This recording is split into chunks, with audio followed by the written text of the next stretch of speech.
Estamos na série O que fazer até que Jesus venha. E nessa noite eu quero falar sobre o tema perseverar na esperança. O que devemos fazer até que Jesus venha? Devemos perseverar na esperança. Tito capítulo 2 e verso 11, se puder deixar os slides já prontos. Tito capítulo 2, do verso 11 ao 14.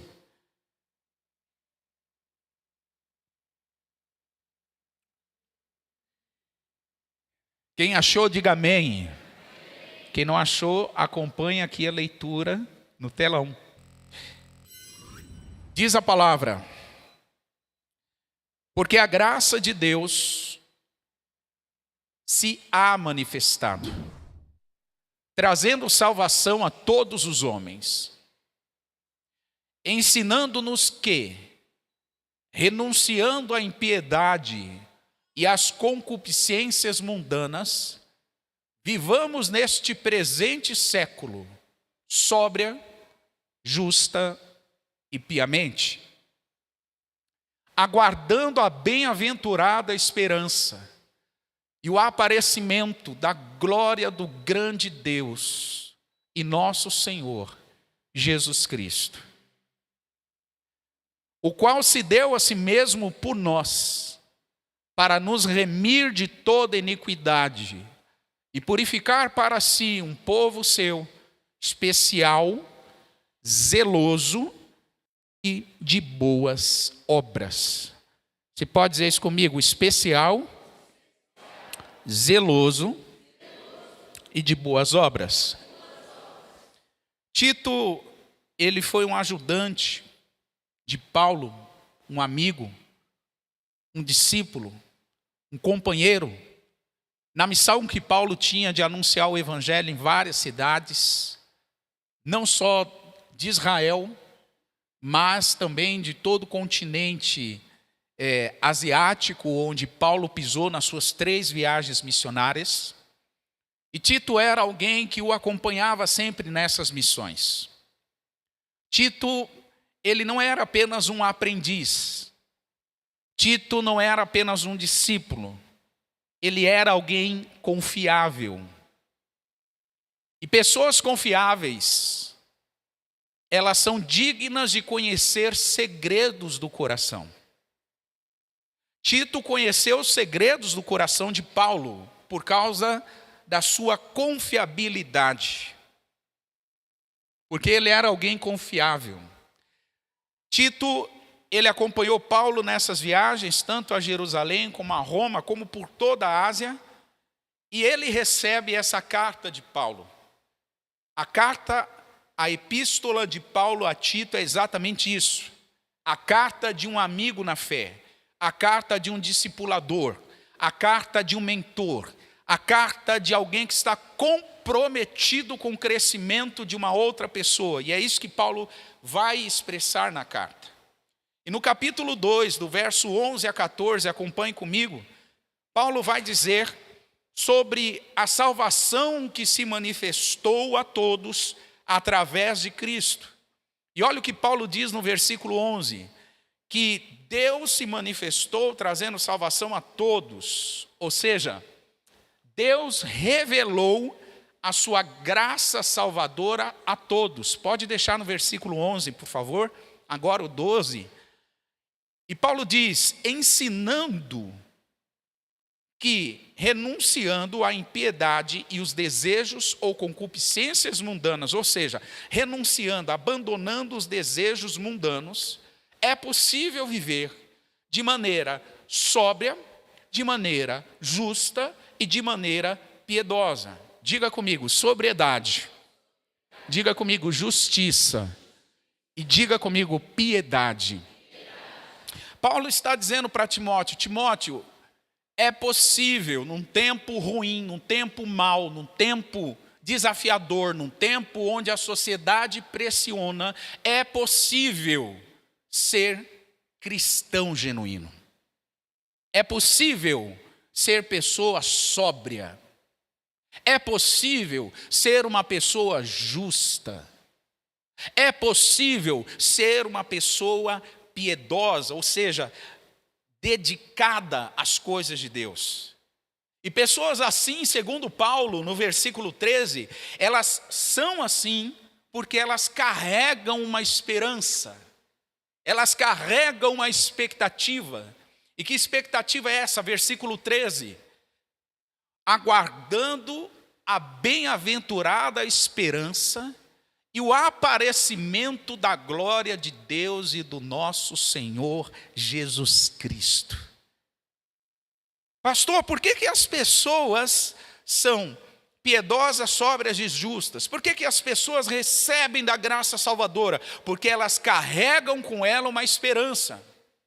Que esperança é essa? A esperança do cumprimento da palavra de Deus sobre o aparecimento da glória de Jesus Cristo.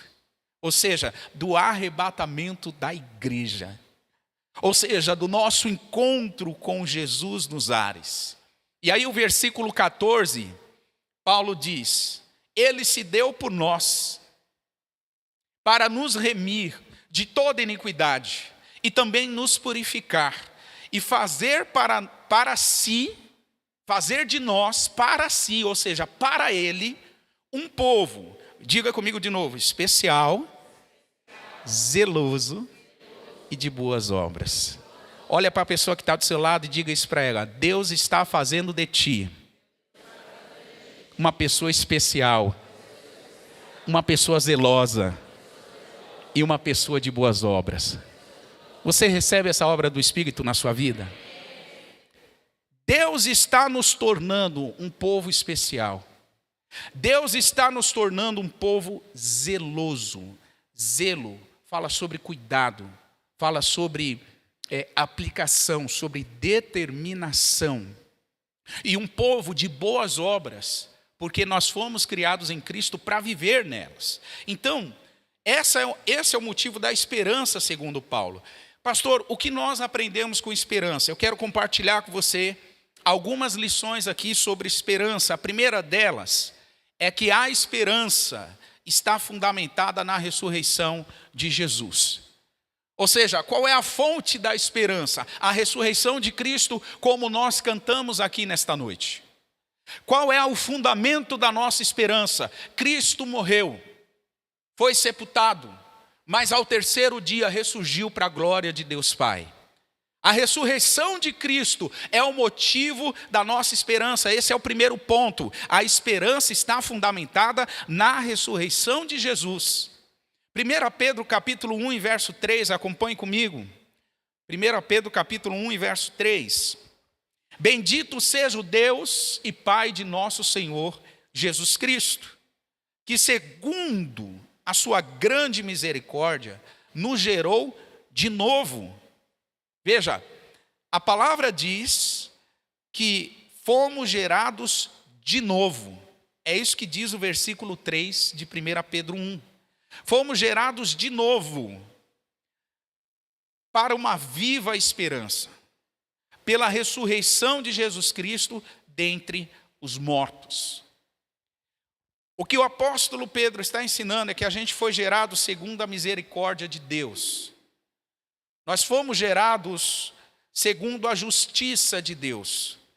Se no princípio nós éramos descendência de Adão, a palavra diz que por causa da obra que Cristo fez na cruz, nós fomos gerados de novo, segundo a descendência do segundo Adão, que é Jesus Cristo. E fomos gerados para quê, irmãos? Para desfrutar de uma viva esperança. Uma viva esperança. Olha a expressão que aparece aí, viva esperança. Ou seja, fomos gerados para ter um coração transbordante de esperança. Deus nos criou de novo em Cristo, para que o nosso coração ele seja transbordante de esperança.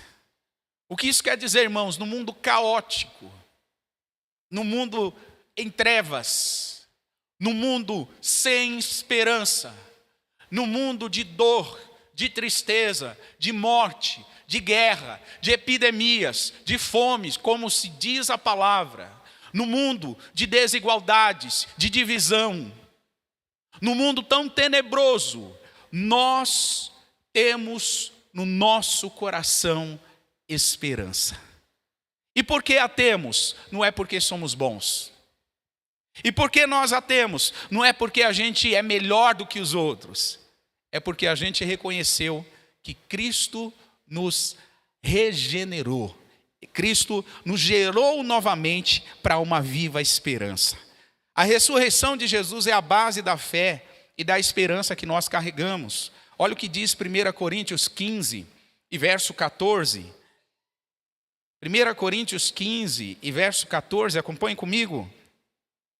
E se Cristo não ressuscitou, logo é vã a nossa pregação. E também é vã o que, gente? A nossa fé. Em outras palavras, Paulo está dizendo, a ressurreição de Cristo é a base da esperança que temos. E se a esperança de Jesus não foi um fato, porque veja, quando se fala da ressurreição de Cristo, o mundo se divide em duas opiniões. Quais são as duas opiniões que o mundo tem sobre a ressurreição de Cristo? O primeiro grupo acredita que Cristo voltou à vida, ressuscitou em glória, ele subiu o assunto aos céus, está sentado à destra de Deus. Existe um segundo grupo que defende que a ressurreição de Cristo foi uma imaginação dos discípulos de Jesus. Eles estavam extasiados, eles estavam com medo do que o Império Romano poderia fazer com eles, assim como fizeram com o mestre dele, Jesus. Então, por causa disso, eles estavam extasiados, eles inventaram a ressurreição de Cristo. Nenhum dos evangelhos chega a dizer que quando o corpo de Jesus não foi achado no túmulo, um centurião romano chegou a dizer, inventa que os discípulos de Jesus vieram de noite e roubaram o corpo. Então o mundo, quando se fala de ressurreição de Cristo, se divide em duas opiniões. Aqueles que creem e aqueles que não creem. Aqueles que acreditam e por causa disso, 1 Coríntios 15, 14 se torna uma realidade. A pessoa vive uma fé genuína, uma fé verdadeira, uma fé ressurreta, uma fé de poder, uma fé de autoridade. Porque assim como Cristo ressuscitou, a pessoa também acredita que ela ressuscitará com Cristo em glória. E existe um outro grupo que diz, não, a ressurreição de Cristo é um êxtase dos discípulos. Então, primeiro ponto quando se fala de esperança é esse, a esperança está fundamentada na ressurreição de Jesus. Diga para a pessoa que está do seu lado, a nossa esperança ressuscitou e também nos ressuscitará juntamente com Ele. Você diz amém para isso? Segundo ponto sobre esperança. A esperança, ela inspira a uma vida limpa. Pergunto aos senhores e às senhoras, por que uma pessoa se entrega aos vícios? Por que uma pessoa se entrega a uma vida leviana? Por que uma pessoa se entrega a não tocar a sua vida mais, a não conduzir a sua vida mais?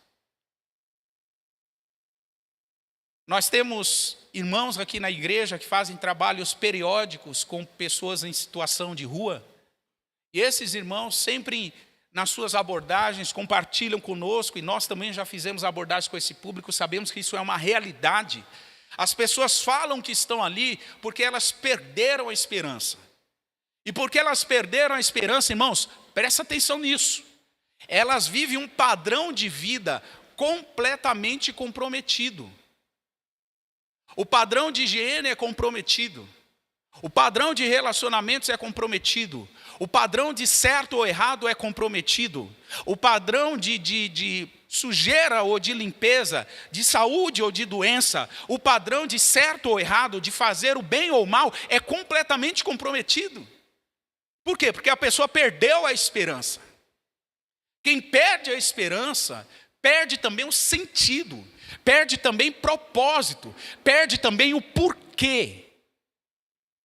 Então, O que nós precisamos aprender sobre a esperança? A esperança, ela inspira a gente a viver uma vida limpa, uma vida livre, uma vida que agrade a Deus. Olha o que diz 1 João capítulo 3, verso 2.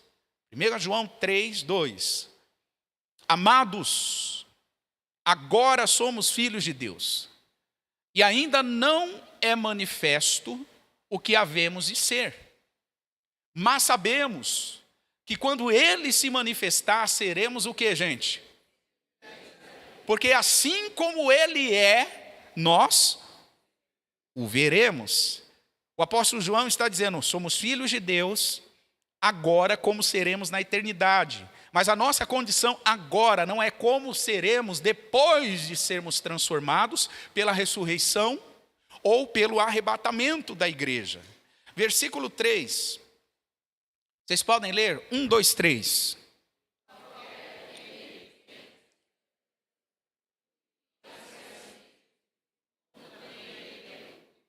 Em outras palavras, já que nós carregamos essa esperança, a gente vive um estilo de vida qualquer. É isso que está escrito aí? A gente vive um estilo de vida sem bom senso, sem coerência, um padrão de vida sujo, um padrão de vida imoral, um padrão de vida promíscuo. É isso que está escrito aí? Não.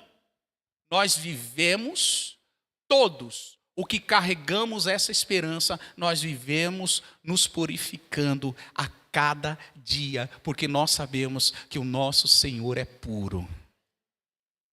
A cada dia, nós vamos nos limpando. A sujeira, ela tenta nos manchar, mas a gente rapidamente vai para a presença de Deus, se arrepende dos nossos pecados e mais uma vez somos limpos e branqueados pelo sangue do Cordeiro.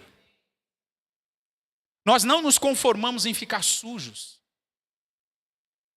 Uma das principais marcas de alguém nascido de novo, irmãos, é ficar inconformado com os pecados. A pessoa é inconformada em viver suja, em viver em pecado. Ela é pecadora por essência, mas tem um detalhe: toda vez que ela peca, ela fica incomodada, inquieta. Ela precisa ir para a presença de Deus com uma atitude de arrependimento, de quebrantamento, para que o sangue de Jesus purifique novamente as suas vestes. Porque quem tem esperança, essa esperança traz inspiração para viver de forma limpa. Você diz amém? Terceiro ponto. As Escrituras é a fonte da esperança. A palavra de Deus é a fonte da esperança. O Verbo se fez carne e habitou entre nós, e nós vimos a sua glória cheia de graça e de verdade. João capítulo 1, versículo 14. O Verbo é a palavra, e a palavra é Cristo.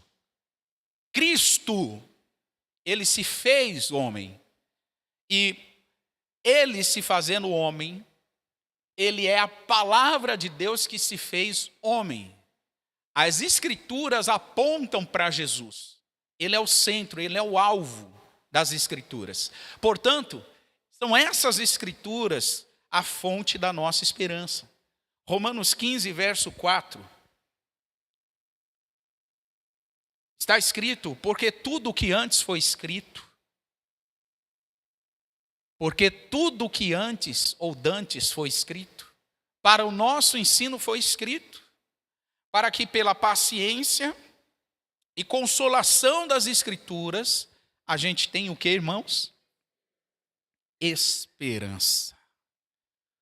Tudo que está na palavra de Deus tem um único objetivo: gerar em nós esperança. Gerar em nós certeza, convicção de que passarão os céus e a terra, mas a palavra do Senhor não há de passar. Essa certeza, ela só é adquirida na fonte da esperança, que são as Escrituras. Em quarto lugar, através da esperança, nós conseguimos afastar a confusão. Pessoas que têm esperança em Cristo, pessoas nascidas de novo, pessoas que examinam as Escrituras, pessoas que estão se limpando a cada dia através do arrependimento dos seus pecados, são pessoas que não vivem confusas. Grava isso, irmão. São pessoas que não vivem confusas. Elas sabem de onde vieram, elas sabem onde estão e elas sabem para onde elas irão. Pessoas que têm esperança, afasta delas a confusão. Olha o que a palavra diz em Romanos 5, e verso de número 5.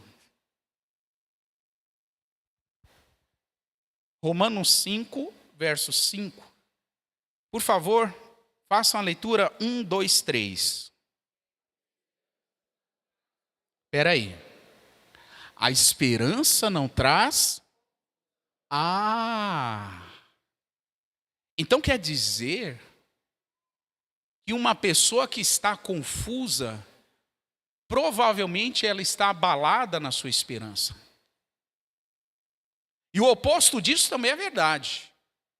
Quem tem esperança não fica confuso, não traz confusão.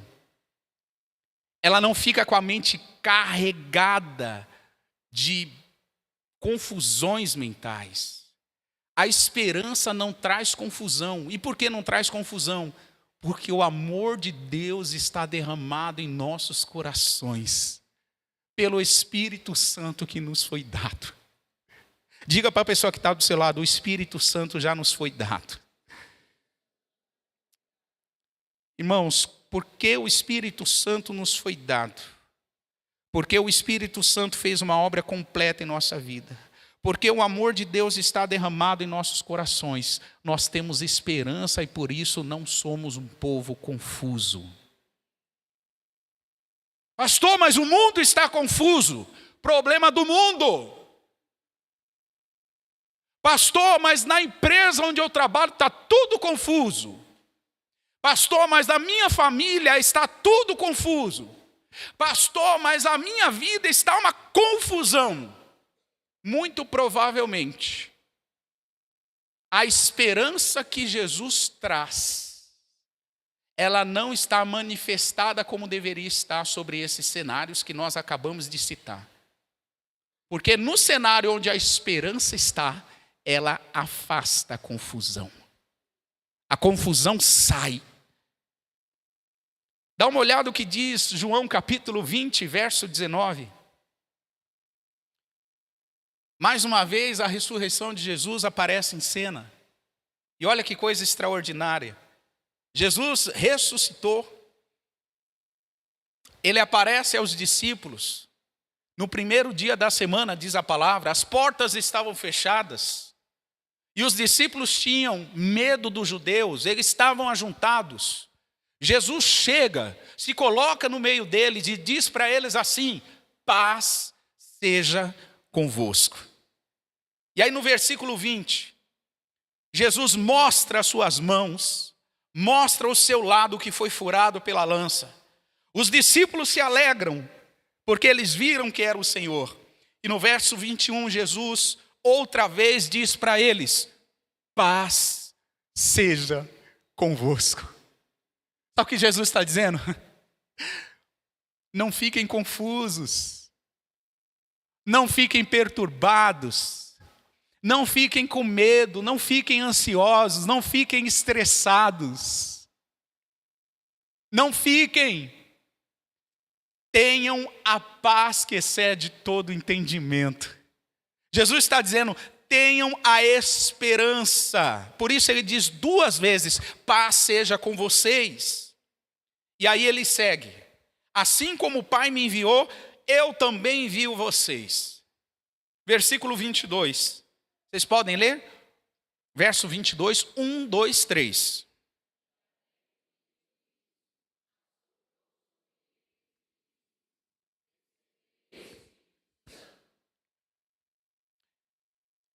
Depois de Jesus se apresentar, depois de Jesus cumprimentar e liberar sua paz sobre os discípulos, Jesus, ele envia os discípulos, soprando sobre eles o Espírito Santo. Só que olha que interessante, Jesus faz uma afirmação antes de soprar.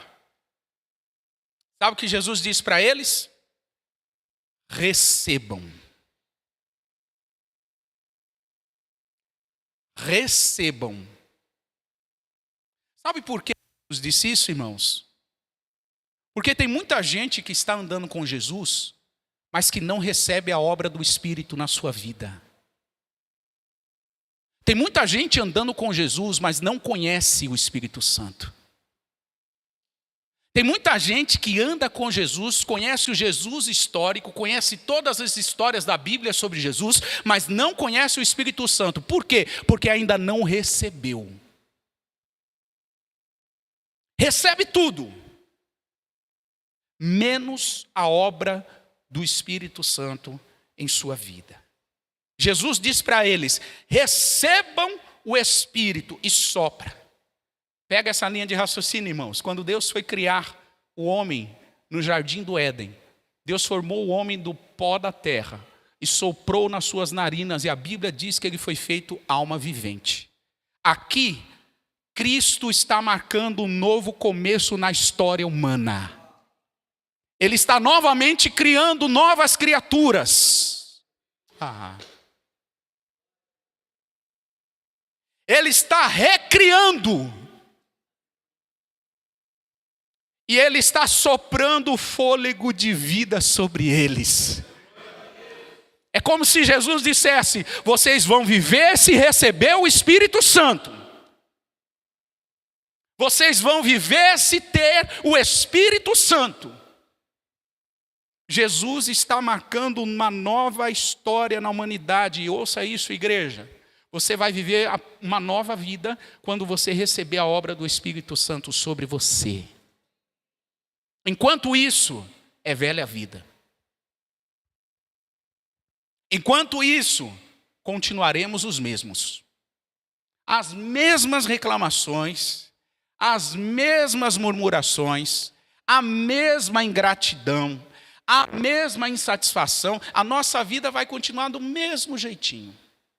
Precisamos receber a obra do Espírito. Diga isso para alguém que está do seu lado. Precisamos receber a obra do Espírito. Diga para a pessoa agora: receba a obra do Espírito. Irmão, dá lugar para isso. Irmão, dá lugar para isso. Deixa o Espírito Santo movimentar a sua vida. Deixa o Espírito Santo tirar as coisas do lugar na sua vida. Dê acesso total ao Espírito Santo na sua vida. Não apenas em alguns cômodos. Deixa Jesus entrar no quartinho da bagunça. Deixa Jesus entrar nos porões mais escuros da sua vida. Deixa o Espírito Santo acessar e modificar as coisas lá, naquele local secreto que só você sabe. Receba a obra do Espírito. E você não será mais o mesmo. E você não será mais a mesma. Então, em quarto lugar, a esperança afasta a confusão, porque o amor de Deus está derramado no nosso coração. E nós recebemos essa obra através do Espírito Santo. Por isso, a confusão, ela é afastada de nós. Em quinto e último lugar, e eu termino aqui. A esperança no Senhor, ela renova nossas forças. Irmão, um crente genuíno, verdadeiro. Não estou dizendo frequentador de igreja, tá? Frequentador de igreja até o diabo pode ser. Eu estou falando sobre crente verdadeiro, genuíno. Ele é alguém que nas suas circunstâncias terríveis de vida, ele alimenta, ele nutre, ele se renova em esperança. A esperança dele é renovada. As forças dele é renovada. Isaías 40, verso 30 e 31. Uau! Os jovens se cansarão e se fadigarão. E os jovens, certamente o quê, gente? Ou seja, a força humana é limitada. Pode ser jovem. É limitado. Verso 31. Eu gostaria que vocês lessem, vai. 1, 2, 3.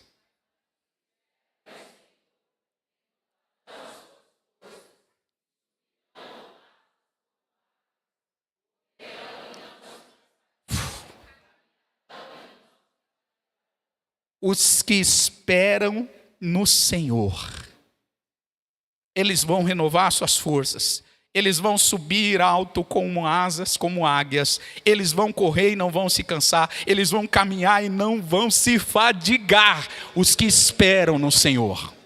A pergunta-chave dessa noite: você está esperando em quem? A sua esperança está em quem? No seu relacionamento? No local onde você trabalha? Você está esperando em alguém que te prometeu alguma coisa? Em quem que você está esperando? Será que não é por isso que as suas forças vão embora? Será que não é por isso que a gente vive decepcionado e frustrado? Será que não é por isso que a gente se cansa facilmente? A gente está esperando nas pessoas erradas. Isaías disse que renovam as forças os que esperam no Senhor. Espere no Senhor. Esperança no Senhor renova as nossas forças. Renova as nossas forças. Quero te convidar a fechar os seus olhos. Jesus, obrigado pela sua presença aqui. Obrigado pela sua palavra. Obrigado pela sua ressurreição. O Senhor ressuscitou e por isso nós temos esperança. Pai, às vezes estamos tão cansados, tão desgastados, que até um momento tão especial como esse é um fardo para nós, é um peso. E isso só acontece porque nós estamos esperando nas pessoas erradas. Estamos esperando nas instituições erradas. Senhor, nós queremos nos arrepender nessa noite. E queremos nos voltar para Ti de todo o nosso coração. Perdoa-nos, Pai, porque temos colocado a esperança nas coisas erradas. A nossa esperança não está nesse governo. A nossa esperança não está nas empresas. A nossa esperança não está na melhoria da segurança pública. A nossa esperança não está nas pessoas. A nossa esperança não está na nossa força. A nossa esperança não está no nosso braço. A nossa esperança está em Ti, Senhor. Em Ti. Queremos reafirmar essa verdade aqui nessa noite, Senhor. Nós esperamos em Ti. Por isso as nossas forças são renovadas. Por isso nós corremos e não nos cansamos. Nós caminhamos e não nos fadigamos. Por isso, Senhor, nós voaremos alto com asas como águias. Porque pelo poder do Espírito Santo nós podemos transbordar em esperança. Podemos transbordar em esperança, Senhor. Pai, que essa seja a realidade da igreja nesse momento. Que enquanto nós nos preparamos para a volta do Senhor, que a igreja seja uma igreja esperançosa. Pai, que a marca dessas famílias seja a esperança. Que a marca desses homens, desses chefes de família, dessas mães e chefes de família, que a marca dessa nova geração seja a esperança. Nós profetizamos nessa noite, Senhor, que somos incendiados por esta certeza, por esta convicção. Igreja, por favor, se coloca de pé. A gente vai continuar orando. Mas eu quero finalizar com vocês, lendo esse último texto da Bíblia. Romanos capítulo 15. A esperança. Nosso coração é alimentado com isso. Romanos capítulo 15, verso 13. É o último texto que a gente vai ler e você vai adorar o Senhor. Ora, o Deus de esperança vos encha de todo o gozo ou alegria e paz em crença, para que abundeis em esperança, pela virtude de quem, irmãos? Ouça aí, o poder do Espírito Santo você pode transbordar em esperança. Pelo poder do Espírito Santo, os nossos corações são cheios de esperança.